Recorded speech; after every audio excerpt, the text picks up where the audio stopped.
Okay, guys, it's that time of year again. Best of awards. And 2024 for me, gosh, for the 30 plus, almost 40 years I've been in the hobby, I don't think there's ever been a year, maybe even a combination of years, or even my first decades, that I've seen so much gear this year, from shows to people's homes to dealers. The sheer amount of gear I was exposed to in 2024 is incredible. So it's going to be very tough for me to do a best of awards, but I got some notes and a few surprises, so stay tuned.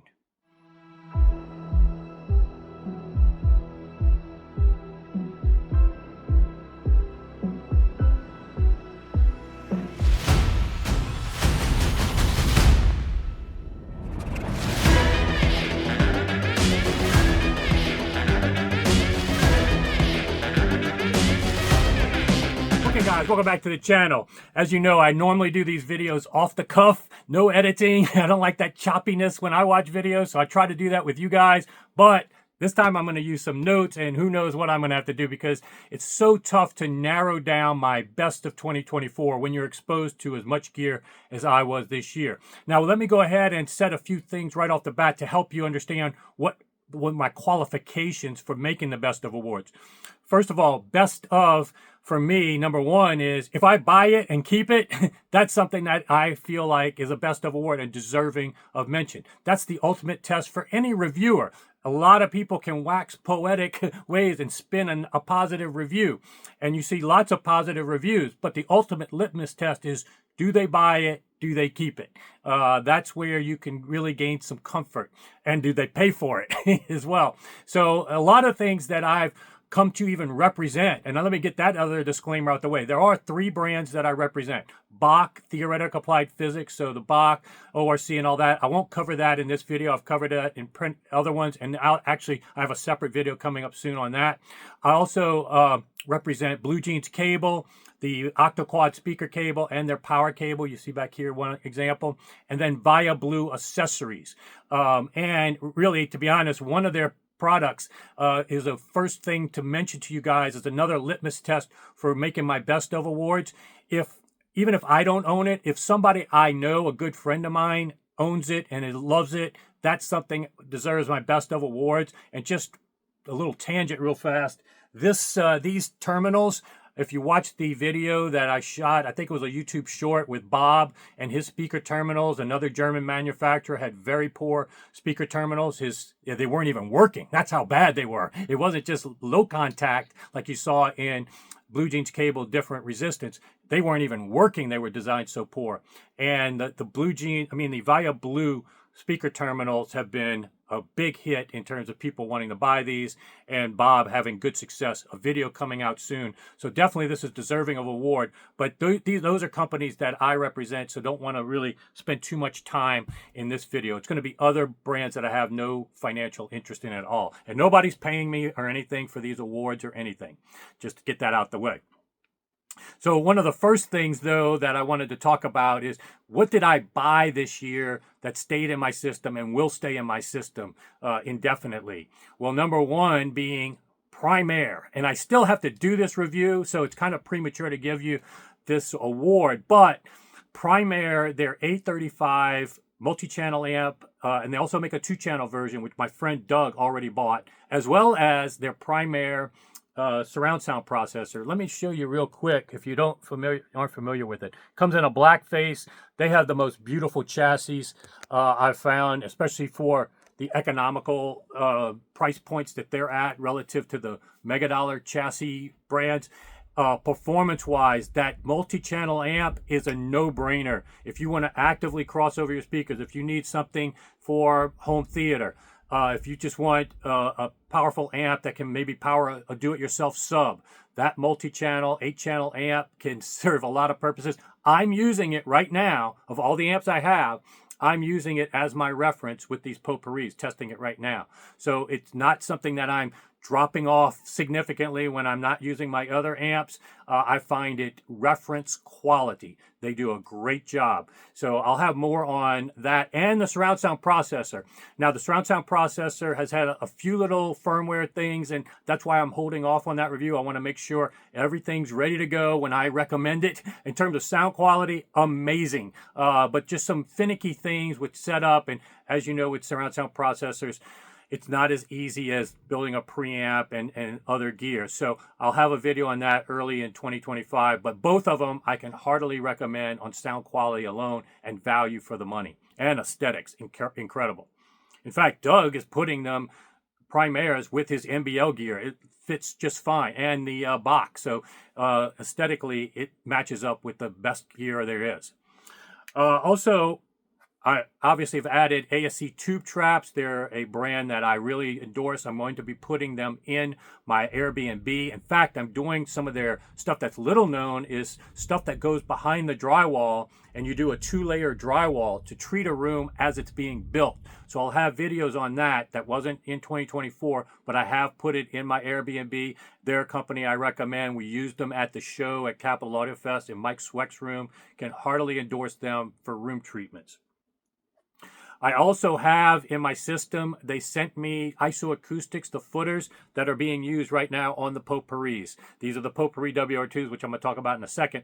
Isoacoustic footers, I give them an award right off the bat for doing a presentation at the shows that nobody else has the guts to do. An A/B demo on the fly with their footers, and they give you the controller to control it and choose whatever things you want. Even use pink noise, which was very enlightening to show the differences. So I will have a video in 2025 on doing an A/B comparison in my home with the Poporis, but they deserve for 2024 standing out to me as one of the best vendors and demos at a show. And I have 2 videos on that you should check out if you're interested. Getting to the Poporis, in terms of putting your money where your mouth is, this is the demo pair from Capital Audio Fest that I have temporarily. My friend Doug, as you've seen on the channel, this is the pair he's likely buying for his condo in Florida, but he hasn't gone out there to measure yet to make sure. They're with me temporarily, also until I get my own pair, which I wanted to demo in my home and get acquainted with them and confirm what I heard at Capital Audio Fest as well as at the shows, and they are passing with flying colors. You would not believe that measurement-wise, I know that's a big thing in the hobby in terms of what measurements you trust and which ones you don't. One thing that I think is a measurement that doesn't get enough attention is driver distortion and crossover distortion. It's not that we can't measure these things, it's the fact that we really don't. And when you hear the purity of an electrostatic, no crossover parts, no distortion, relatively speaking to the driver, a massless driver doing everything, no crossover points in a critical area like 1000 hertz or 2000 hertz, you will not believe the difference that's audible. Very easy to audible, especially with vocals, mid-range, and all those things. But what really, and that's very common across almost all electrostatics. That's why they've been a very popular type speaker regardless. But one of the drawbacks has always been, can these little membranes do bass? Physics is a tough thing to get past. And Popori has finally come out with big enough size panels and also the technology to create bass that'll get in that 30 range, which quite honestly, there's almost nothing out there in the 20 hertz range, and you can add subs. We played it all at Capital Audio Fest, almost 100% without subs, and nobody felt missing at all. We were using the most demanding tracks at 100 dB volume. That's another thing. Sometimes you can show measurements to get to 30, 40 hertz with electrostatics, but it's not at 100 dB. They start slapping against it, a lot of problems. These have that. There's no speaker that's perfect, but in terms of a holy grail for me, one driver doing everything, no crossover in the critical range, although there is a little tweeter here, much higher.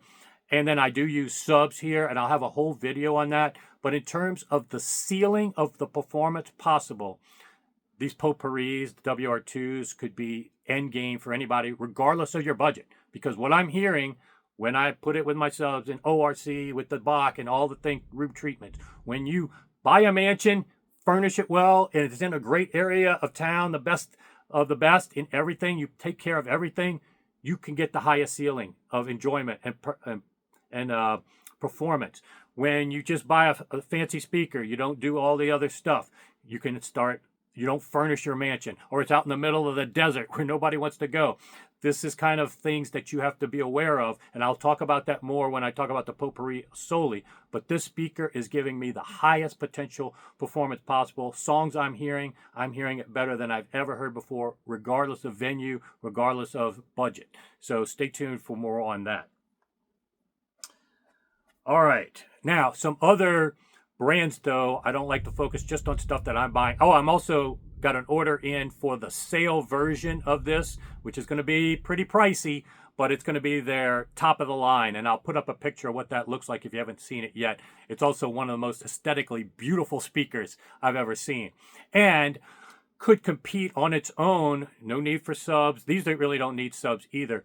But I'm talking about cost no object on both aesthetics, SPLs, bass, everything. The sale model is going to be a competitor to what I've previously thought is one of the cost no object best in the world, the Alsyvox line, and especially once you get to that Caravaggio, which I featured at Rick Brown's house. It sounds really good at shows, most of the Alsyvox, but open baffles do need more of a dedicated room. You do need to set them up, and arguably you probably need DSP more if you're not treating it really well, because open baffles in general have more backwave reflections and cancellations.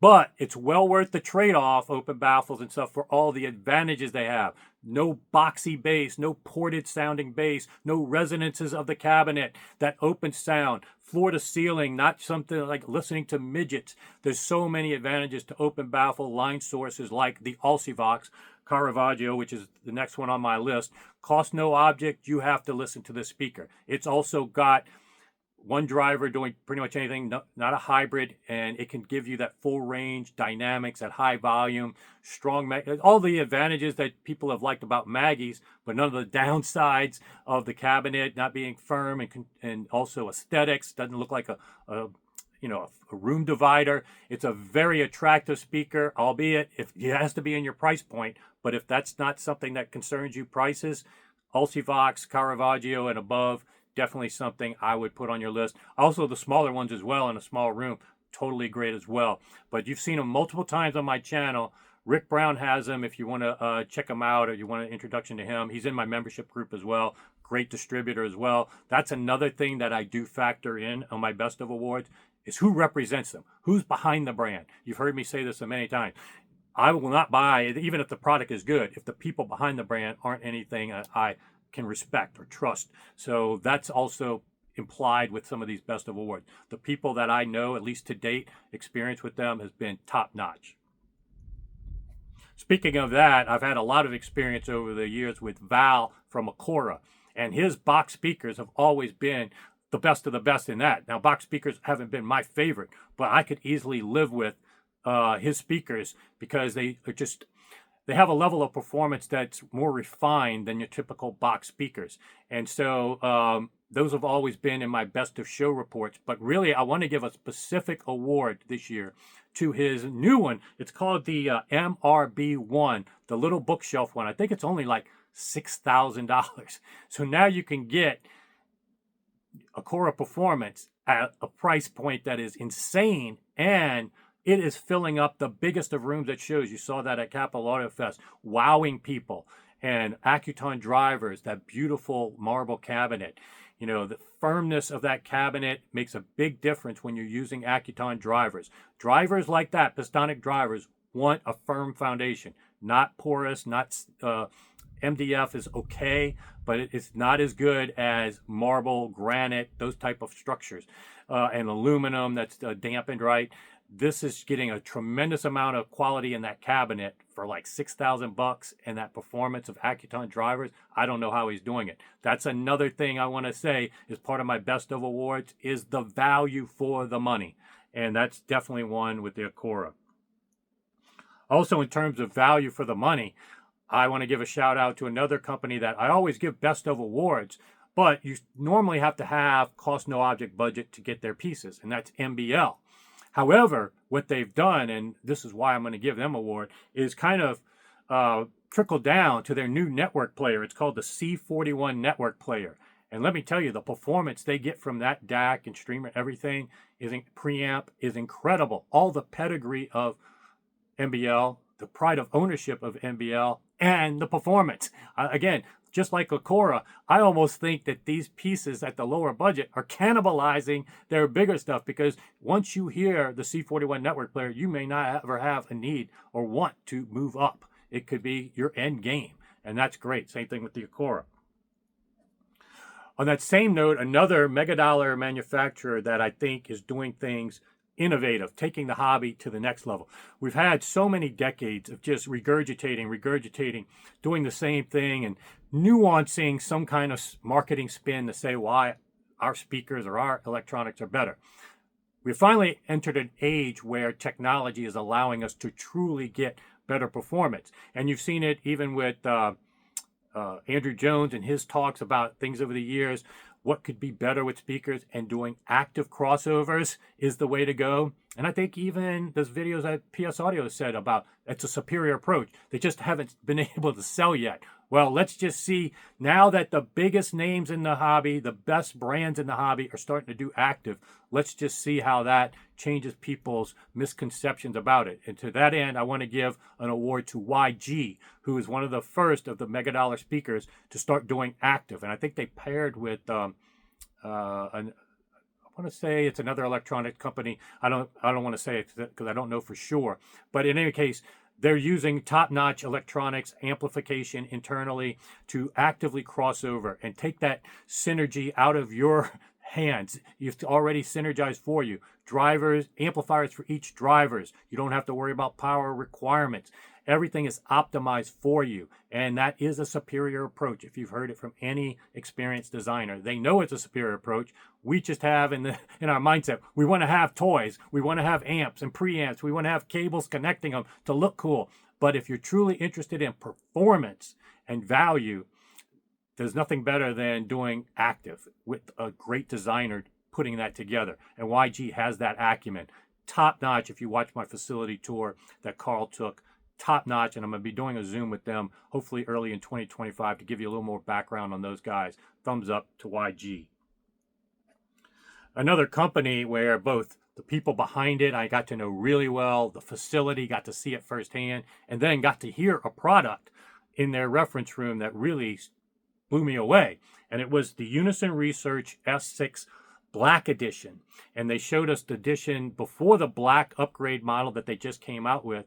And if you watch that video, they do a whole walkthrough of what they changed, what pieces they changed, what designs that they changed that would tangibly give them better performance, in their opinion.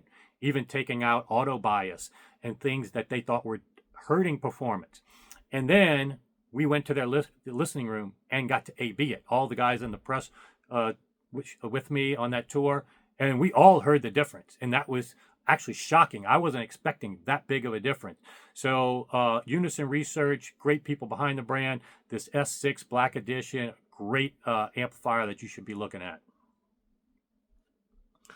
Also, to that end, I mentioned Andrew Jones. I should say right off the bat, Sourcepoint 888s are a no-brainer if you're under $10,000 or even higher. I mean, I can tell you tons of speakers over $10,000 that don't sound as good as the Sourcepoint 888s. You've got the pedigree of Andrew Jones. You've got him optimizing the bass performance with the driver. He likes to do the coaxial drivers, and it's so perfectly synergized in terms of price to performance. He's a master at, let's not spend money. Yes, we can spend money out the wazoo and create a $100,000 speaker, but where should we spend money smartly to get the best performance for the dollar value? And all of his source points from Sourcepoint 8 and 10s have hit that mark and really exceeded their price point in terms of performance. But I really think the 888s are even to that next level of people can legitimately buy the 888s and be happy forever, especially if you put it in the right room, set it up right, get the right toe in, maybe a little EQ here or there. You can get a level of performance that is state of the art. It gives you near full range and a purity. Timing to your listening position is near perfect. There's just so many great qualities. And the cabinet, it's not cheaped out on. You know, that's a thick cabinet in there. So everything you've got with the Sourcepoint 888s is definitely a no-brainer if you're under $10,000 looking. Now let's go to wish list stuff for me. I mean, there's some things that obviously I buy and I keep, and those are going to be on my best of list. But then the next level of stuff is, hey, if I had unlimited funds and unlimited room, what would I have? You know, what would I start building my next room out with? And who knows, maybe when I get my Airbnb, that'll provide this opportunity. So I'm always thinking of those things. What would I put in the Airbnb? What would I put in a bigger room in my home? And to that end, it's about turntables, because eventually I will have a turntable. But which turntable is standing out to me? Well, obviously the Dohmann Helix. I think that was last year. I think I might have given them an award. And they are the titanium one at Capital Audio Fest deserves a thumbs up and a best of award right off the bat, just on aesthetics alone. And I know how it performs being at my friend Doug's house, JR's, and Rick Brown. So Dohmann would definitely be on that list. But I think the one that aesthetically and just blew me away this year the most was the Nagra reference turntable. Renee has, in a couple of videos I did, both in Munich and then at a dealer opening in Chicago during Expona, he showed me how you, while the record is playing, you can press it and it just keeps it dampens the vibration such that it won't make the arm skip. And that was just incredible, just on that metric alone. But then when you learn about Nagra, the history behind that company, the pedigree, what they put into it, this is a legitimate high-end company. It's not one pretending and just doing, and then the people behind it, like Renee, aren't just marketing guys. They are actually guys that go out there and record stuff, have that acumen. These are the type of people and brands I like to support, because they're hiring the right people. They're not hiring marketing people. They're hiring people that are actually in the weeds, making recordings, actually know music. And so Nagra is definitely on one of my best of the best, and they do almost everything. But that turntable is definitely on my wish list and made a big impression this year. So I want to give them an award. And then there's one other one that I didn't do a video on. I wasn't allowed to shoot in there, but I do want to tell you about, deserves an award, is the Wilson Benesch. I think it's called the GMT One. The amount of R&D that went into that, even supported by the government in the UK for Wilson Benesch, is just incredible. The tone arm alone is a work of art, but it's also a lot of technology behind it. Everything in that turntable has something. It's not just done for fluff and for show, and it is amazing. And I got to hear it when I was in Capital Audio Fest at a gentleman's home who had both that and the Tech DOS Air Force One, whatever it was, a $400,000 turntable. And let me just tell you, I couldn't film it, but I've got other people that were there, some of the biggest influencers in the hobby in the turntable realm. They heard it with me. The Wilson Benesch was far superior. Now, obviously, the arm and the cartridges weren't identical. But in terms of being able to A-B right after each other, two mega-dollar turntables, very few people on the planet even have that opportunity to do that real time. You know, most people can maybe have one and then get the other and remember, but we were able to do it one right after the other, the same, in the same home, same time frame. I was very fortunate to be able to do that. And let me tell you, the Wilson Benesch came out on top by a huge margin. So that GMT One, if I was a major vinyl guy, a major guy with a big record collection, that would be my reference. Some other things that really made an impression to me, and certainly if I had unlimited money and space in my home, would I put these in my room? I'd love to have the full Daniel Hertz, the M1. I mean, I did hear the smaller Daniel Hertz in Canada, and that was pretty good, but it didn't wow me to the level of the M1 at Mark Levinson's home in Italy, that in Venice. That was just incredible. The dynamics alone were just next level in terms of a realism that you just don't get. Even with the biggest Pistonic driver out there, you just don't get that visceral, effortless, distortionless impact. And kudos to Mark Levinson for embracing DSP, embracing technology, and doing it in his own way, to do it that in a way that he likes it. Now, there's going to be some debate, and I was one of the first to call out the patent and some of the claims in there. But the reality is, looking past that aspect, and maybe he got over his feet in terms of some of those claims, but in terms of results, it was definitely super impressive. The M1 in his home is definitely worthy of an award. And if you want an all-in-one type active setup, not a beautiful cabinet structure, but not a lot of gear, the M1 is something you should definitely audition and make sure that aesthetic is for you. I thought it was beautiful up close. If you can't really appreciate it in pictures, you've got to see it up close. Definitely something. Hopefully it'll be in dealers in the US soon or at a show. Another cost no object speaker that really stood out to me was the PMC Fenestria. And when you hear about, I can't remember all the shows that it was at. I know it was at Munich, but even before that, I heard it. I think it was at Expona.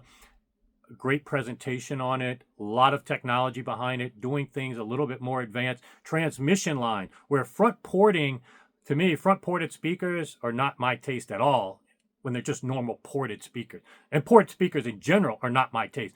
You normally can hear the chuffing. You can normally, anything frequencies below that port tuning frequency are a mess. There are exceptions, obviously, to that. But generally speaking, ported speakers aren't my type. Front ported, for sure, not going to be my type.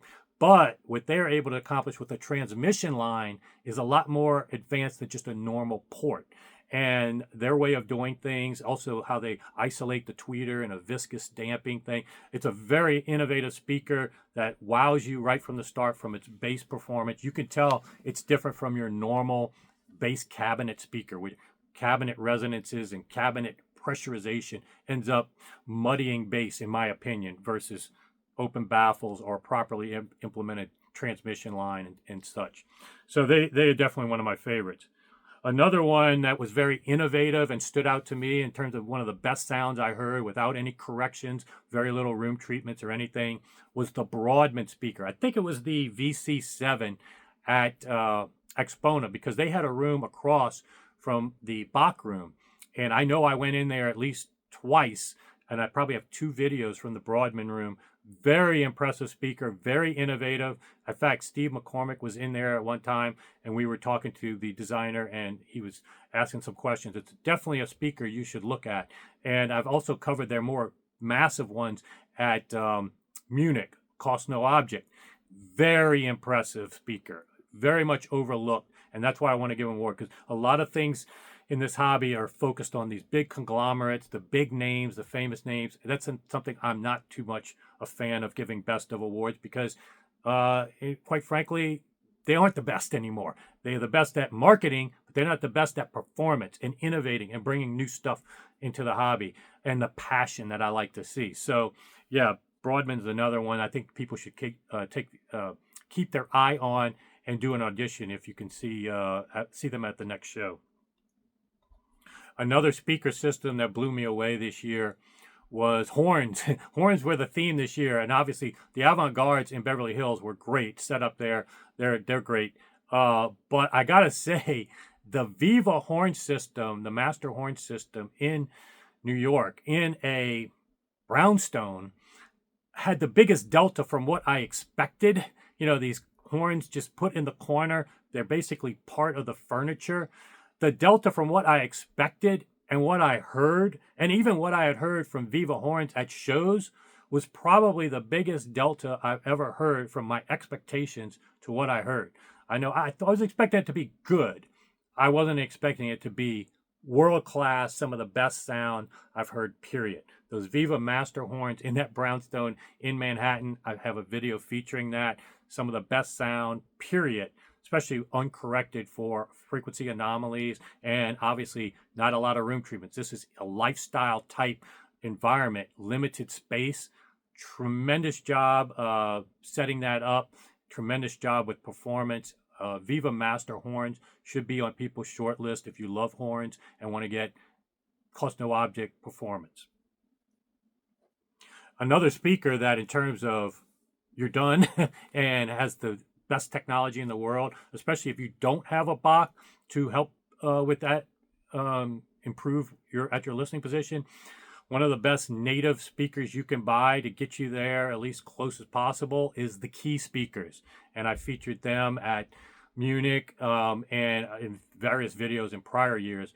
But again, they stand out this year as if you had to buy one pair of speakers, don't have a lot of room treatments, you're limited where you can place them, and you don't, for whatever reason, have a Bach or anything else, you want something to get you that highest level of performance possible, you can't really go wrong with any of the Kii speakers. They are among the best in the world doing things, again, active, using DSP, leveraging technology that is available now and not just regurgitating the same old designs from the past. So yeah, Bruno is a great designer as well, one of the smartest people in the hobby. So you can't go wrong there. Another guy that, there's guys like Stavros with Aries Cerat, and I probably should put the Aries Cerat turntable also on my best of. I didn't have much time to listen to it in Munich, but it impressed me so much anyway that the Aries Cerat turntable was just mind-boggling as well. But Stavros is one of the best minds I've encountered. Obviously, Edgar with Theoretica Applied Physics, you can't get any smarter than that guy, as well as his musical acumen and classical music and mastering experience in terms of being with Chesky and stuff. But other guys have impressed me as well. And, you know, Andrew Jones, obviously, I have access to Steve McCormick. All these people that I have access to has really helped me and indirectly help you, because there's nobody smarter than the people that I associate with, guys. There really isn't. I mean, I've been in the hobby long enough. So when I find these people that do stuff at that state-of-the-art next level, like a Bruno and all those, then it'd be wise for you to leverage my advice and my wisdom, because it's not just me talking. I'm leveraging all these brilliant guys. And again, getting to the point, there was one guy that stood out this year that brought a new product to the market that I was really impressed with, and it was Eon Art. The way they're doing their amplification, using supercomputers for their prototyping and designs, and how they're controlling heat in the chassis, not just sticking a bunch of, you know, massive heatsink fins on it, making it massive and going for the, you know, the bragging rights type customers and charging a fortune for a chassis. And then how they design everything and control even the temperature for the capacitors, which is really important. People overlook that point. I've talked about it even in servers. All these servers with stuff crammed in the chassis, and people get all excited about it, and no way to dissipate the heat. They're thinking of everything. And what really impressed me about Eon Art is that also they're doing integrated monos, which make total sense to me if you get past whatever preconceptions you have. Synergy between the amp and preamp is critical, and that's where a lot of people make mistakes. They buy a cool brand name, Conrad Johnson, and then they buy another amp that's a cool name, but they don't look at the input impedance mismatches, how long they're running the cables, all kind of gain mismatches. It's very much a minefield doing it yourself. When you have the same designer creating the preamp and the amp, and then isolating it instead of per chassis for preamp and amp, isolating it per channel, left and right integrated, that is a brilliant way to do things, in my opinion, on top of all the other things they're doing. And so Eon Art really impressed me, all the technology they're using, and they're doing stuff new, different, and definitely at a higher performance level than I've seen. So I want to give them an award. Then also, I want to go ahead and talk about, obviously I represent Bach and other things, but you know, I like to be as objective as possible. Are there any competitors to like Viablue or Blue Jeans that I've come across that I would recommend, or anything that I've seen, even Bach-wise, that's close to? Obviously, I used Dirac for many years. Trinoff has some cool things for home theater. There's some good programs out there, but one thing that really stood out to me this year, I think it was at the Dallas show, was a DSP called Planet Venus, which allowed you to kind of remaster a recording for issues in the recording. And I thought that was pretty innovative. I was supposed to follow up with them and get a trial version myself. So probably this is a premature best of award, but it's like a recommendation instead of an award of things that, other than the Bach that I have. and it's not it's not a replacement for Bach at all, but it's in that DSP realm of other tools that I might recommend and use in the future, or try at least. And Planet DSP was one of the things, as I was going through my video, that definitely stood out. I will remember from 2024, and maybe you might want to check it out too. Oh, and then in terms of cables, obviously in acoustic, they showed off their new connectors for their spades. Really impressive. Their line, I've visited their facility. You know, they only do pretty much cost no object in North America. Their big expensive line is the only thing that's distributed in North America. So price to performance ratio is going to be tough for a lot of people to justify if they don't have the budget. But if you have the budget, I've visited their facility. I know the people behind it. They believe in physics. They believe in measurements. Everything they do is to the nth level. Now, you can argue that it doesn't result in a huge audible improvement. So you're paying a lot for very minor or no audible improvement that you could discern on your system. But it's still worthy of, like a Rolex versus a Timex or a Swatch. You're getting that level of construction quality and high quality people behind it. So those are two brands. Another one that I met the guy, Enklein Cables. I know Rick Brown supports them. So any brand of cable that he's comfortable with the people, I think that's another one that you may want to look at if Viablue or Blue Jeans cable don't fit your aesthetic profile or whatever.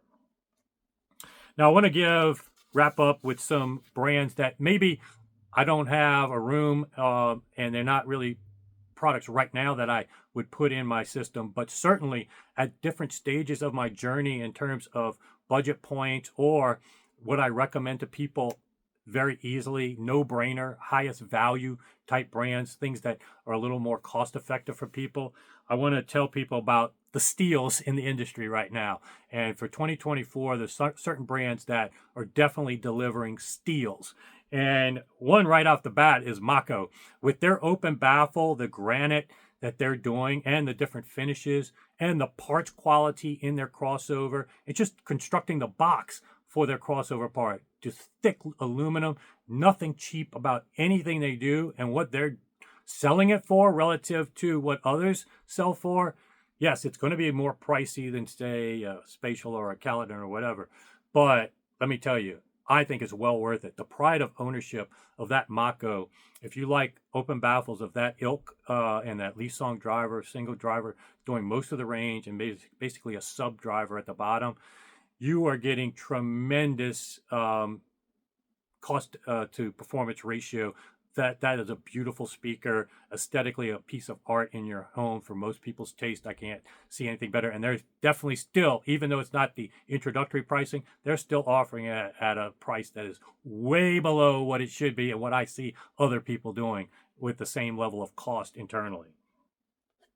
Another company that I think is always huge value, and they can do it all always overlooked, as to the brand is general that I recommend easily, is Margulis.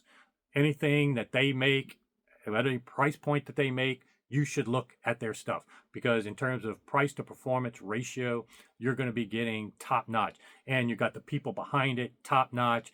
Reliability, I understand. I don't own any of their pieces yet, but is very good. So this is a company that are no-brainer recommendations, and they did have a few new products, one new speaker that was pretty impressive. So check that out. It's a beautiful speaker, beautiful aesthetics, unique aesthetics, and should not be overlooked. Hopefully I'll visit their facility sometime in 2025. And then no-brainers when it comes to best value, Geshelli. I mean, anything that they have, anytime you're at a beginner stage or even advanced stage, you should start with Geshelli and not overlook them. They are tremendous people, and the quality you get for the price is better than almost any other company. I mean, it's just, these are the type of companies I'm highlighting here, where I know what these pieces cost, what the parts and what goes into it, and that they're making the right decisions in where they're spending the money. But then they aren't charging you 10 times part, 20 times part, 30 times parts. You know, that's getting to be the ratio now. It used to be when I was first in the hobby, it was 5 times parts would be the retail price. Those days are long over, you know, so companies that are giving you a huge value, huge quality of parts, huge pedigree and quality, and stand behind their brand with customer service, type of people you want to support, Geshelli's at the top of the list, so don't overlook them. Another one that at the super low budget range for speakers, Q Acoustics. I know Randy, Cheap Audio Man, while we were in Italy, he was going around asking everybody, what speakers under 1K would you recommend? And quite frankly, I said, I don't know any. I mean, it's very hard under 1K to get anything that I would feel comfortable recommending to people that is worth not spending $50 on, and then just wait, save your money to get something better, like Sourcepoint or something. Wait to get something that can really give you full range, long-term performance, and be happy with, versus just keep on upgrading small over the years. But Q Acoustics is one I forgot about, because they do offer some stuff under $1,000, and also there were a few at Capital Audio Fest that I was very impressed with, the Chesky speaker and the other ones that I mentioned. So there are stuff that I'm just not as aware of under 1K, but I can 100% recommend Q Acoustics, and maybe even visiting them in 2025. So stay tuned for that. Also, another brand I want to give props to, and something that I own of theirs and have in my system, is Angela-Gilbert Young. I still have videos to share with you from Toronto of a really innovative test we did of some innovative things he does with the biasing of his and controls on his preamps and amps and integrateds to kind of give you a different flavor. And it was very evident, much more evident than I thought, changing it, and may even be evident when you hear these music clips. But you will hear me and George almost identically say what we're hearing at the same time and being synergized. It was very evident. But get a little preview for a surprise for 2025. Angela-Gilbert Young and I are working on another project together. Maybe it's already known partially in the membership group, but stay tuned for a lot more from me and Angela-Gilbert Young in 2025. All right, guys, I think it's almost close to 30-40 minutes on this. I haven't had to stop. Hopefully I don't have to edit anything once I rewatch this. Hopefully you enjoyed. If you have any questions, name them in comments. If I overlooked something, be sure to mention it. I probably did, but I'll have plenty more, including my #1 product of the year, still to come, hopefully before 2025 ends. Happy New Year's, guys, and I'll see you back here soon.